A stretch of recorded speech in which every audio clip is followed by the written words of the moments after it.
Okay, let's talk about thumbnails. So there's a couple of rules when it comes to thumbnails.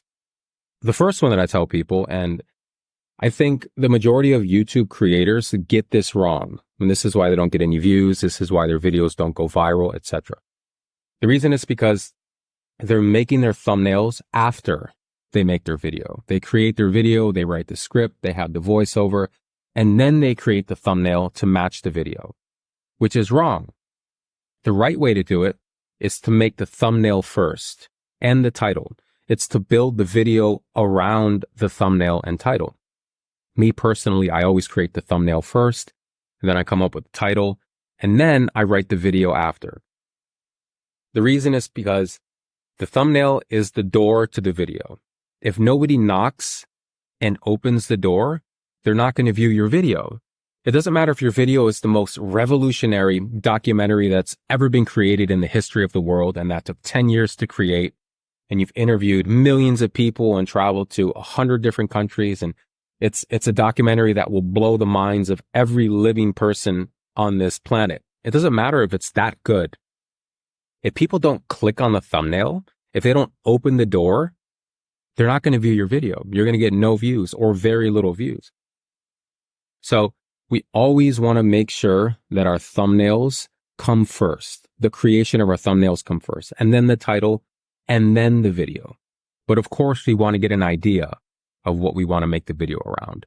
And from that idea, we craft the thumbnail, then the title, and then the video. So the thumbnail, in my opinion, is the most important part of the whole YouTube process.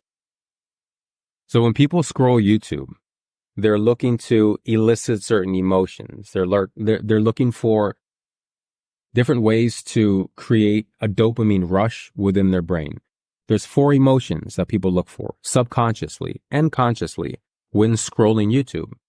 Those emotions are curiosity, fear, desire, and humor.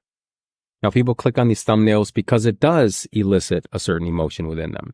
People naturally gravitate towards pictures that elicit certain emotions on YouTube or anywhere across the internet or in life in general. We're biologically hardwired to respond to certain external stimuli in our environment, and YouTube thumbnails are no different. While we scroll social media, our eyes are attracted to certain things depending on their nature, arrangement, color, and how they make us feel. And like I said, this extends beyond social media, beyond YouTube, into the external world that we live in. When we see things on billboards or advertisements on TV or certain clothes that people wear, certain things that entice our senses, we get excited and we get a dopamine rush, and it becomes a part of our existence. The 4 main emotions that the majority of us feel during our time on YouTube and other social media sites are curiosity, fear, desire, and humor. Now, mind you, there's other emotions as well, but in my opinion, these are the 4 main emotions that we feel. We subconsciously look for these cues and or emotions as we scroll. It's an unconscious act that we do, that we're biologically wired to do as we carry on our day. If we find a certain thumbnail that creates that emotion within us, we're much more likely to click on it. And again, 4 emotions. And please remember this. These are very important. Curiosity, fear, desire, and humor. So the 4 emotions are extremely important. And now let's take a look at exactly what they are. Let's dive into the 4 emotions a little bit deeper and cover some example thumbnails of those that elicit them.